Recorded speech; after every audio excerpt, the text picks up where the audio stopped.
Hi hello welcome back to my channel Anu Angel. ఎలా ఉన్నారండి? అందరూ బాగున్నారా? అందరికీ సద్దుల బతుకమ్మ పండుగ శుభాకాంక్షలండి.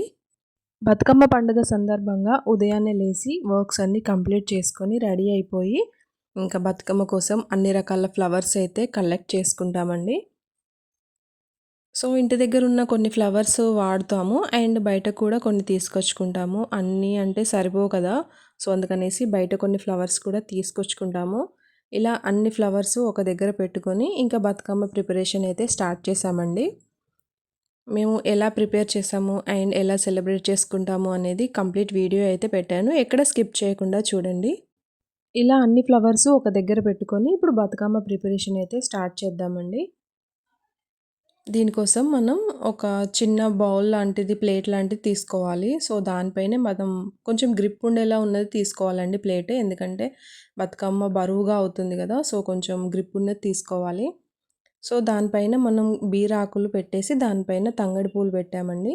ఇలా అన్నీ మనకు ఏవి అందుబాటులో ఉన్నాయో అన్ని ఫ్లవర్స్‌తో అయితే చేసుకోవచ్చు బతుకమ్మ. మేమైతే ఇలా చేస్తున్నాము. తంగడి పూలు పెట్టాను. తర్వాత సీతమ్మ పూలు అంటారు. అవి మీకు ఐడియా ఉందా? కామెంట్ చేయండి. అంటే తెలియని వాళ్ళకి, తెలంగాణలో ఉన్న ప్రతి ఒక్కరికైతే ఇవి ఐడియా ఉంటుంది. తర్వాత బంతిపూలండి. ఇవన్నీ మేము బయటే తీసుకొచ్చుకున్నాము. మనకు ఇంటి దగ్గర అయితే ఇవి కొంచెం కష్టం, దొరకవు. సో ఇవన్నీ మేము బయటే కొనుక్కొచ్చుకున్నామండి. సో ఇలా ప్రతి ఒక్క పువ్వుతో ఇలా బతుకమ్మ అందంగా పేర్చుకోవాలి. మేమైతే ఇంకా అలా కబుర్లు చెప్పుకుంటూ బతుకమ్మ అయితే స్టార్ట్ చేసాము. ప్రతి ఫెస్టివల్‌కి ఇలా అందరు కలిసి సెలబ్రేట్ చేసుకుంటే బాగుంటుంది కదండీ! మనకు చేసే వర్క్స్ కూడా ఈజీగా అయిపోతాయి. అలా కబుర్లు చెప్తూ, ముచ్చట్లు పెడుతూ టైం గడిచిపోతుంది. సో బతుకమ్మకి ఇలా మధ్యలో ఆకులు వేయాలి అండి పేర్చేటప్పుడు. ఎందుకంటే బతుకమ్మ ఆకులు, పూలు అవి కదలకుండా మంచి గ్రిప్ ఉంటుందండి వీటి ద్వారా. సో ఫైనల్లీ బతుకమ్మ అయితే కంప్లీట్ చేసేసాము. ఎలా ఉంది అనేది కామెంట్ చేయండి. ఇప్పటికే చాలా లేట్ అయిపోయిందండి.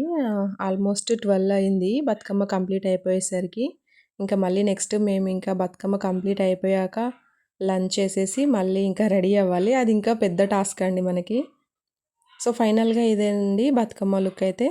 ఎలా ఉంది? నచ్చిందా అండి?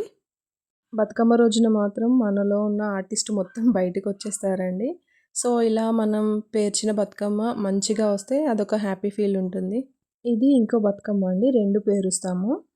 సో ఇది మనం వెళ్ళే ముందు ఇంటి ముందు పెట్టేసి ఒక 5 రౌండ్లయితే బతుకమ్మ ఆడేసి తీసుకెళ్తాము. ఇలా మనం ఇంటి ముందు పెట్టుకొని 5 రౌండ్లు తిరిగేసి అప్పుడు తీసుకెళ్తామండి. సో ఫైనల్లీ వచ్చేసామండి. ఇంకా మాకు సెలబ్రేషన్ అయితే స్టార్ట్ అయిపోయింది బతుకమ్మ ఆడడం. ప్రతి ఫెస్టివల్ అనేది నిజంగా మన కోసమే వచ్చినట్టు ఉంటుందండి. ఎందుకంటే ప్రతి ఒక్క ఆడపిల్ల అయితే ఈ ఫెస్టివల్ టైంలో ఖచ్చితంగా ఇంటికి వచ్చేస్తుంది. సో అందుకనేసే ప్రతి ఫెస్టివల్ని కూడా మనం హ్యాపీగా ఎంజాయ్ చేయాలి. ఈ టైంలోనే మన ఫ్యామిలీ మెంబర్స్ అందరూ అండ్ ఊర్లో ఉన్న ఫ్రెండ్స్ కూడా అందరు కలుస్తారు. సో కొంచెం హ్యాపీ ఫీల్ ఉంటుంది కదా మనకి. అందరూ అలా కలిసి సెలబ్రేట్ చేసుకుంటే. మేమైతే చాలా బాగా ఎంజాయ్ చేసామండి ఈ ఫెస్టివల్. మీ ఊర్లో ఎలా సెలబ్రేట్ చేసుకున్నారు? ఎలా జరిగింది అనేది కామెంట్ చేయండి. ఊర్లో ఉన్నప్పుడు ఇలా అందరం కలిసి డైలీ బతుకమ్మ ఆడుతూ హ్యాపీగా ఉండేవాళ్ళం. సో ఇప్పుడు మ్యారేజ్ అయ్యాక సిటీకెళ్ళాక కొంచెం డైలీ అయితే ఏం ఉండదు కదండీ సిటీలో. విలేజ్‌లో అయితే ఇలా డైలీ బాగా సెలబ్రేట్ చేసుకుంటారు. మేమైతే 4 వరకి బతుకమ్మ ఆడేసి ఇంకా నిమజ్జనం చేశామండి. మీరు ఎలా సెలబ్రేట్ చేసుకున్నారు అనేది అయితే కామెంట్ చేయడం మర్చిపోకండి.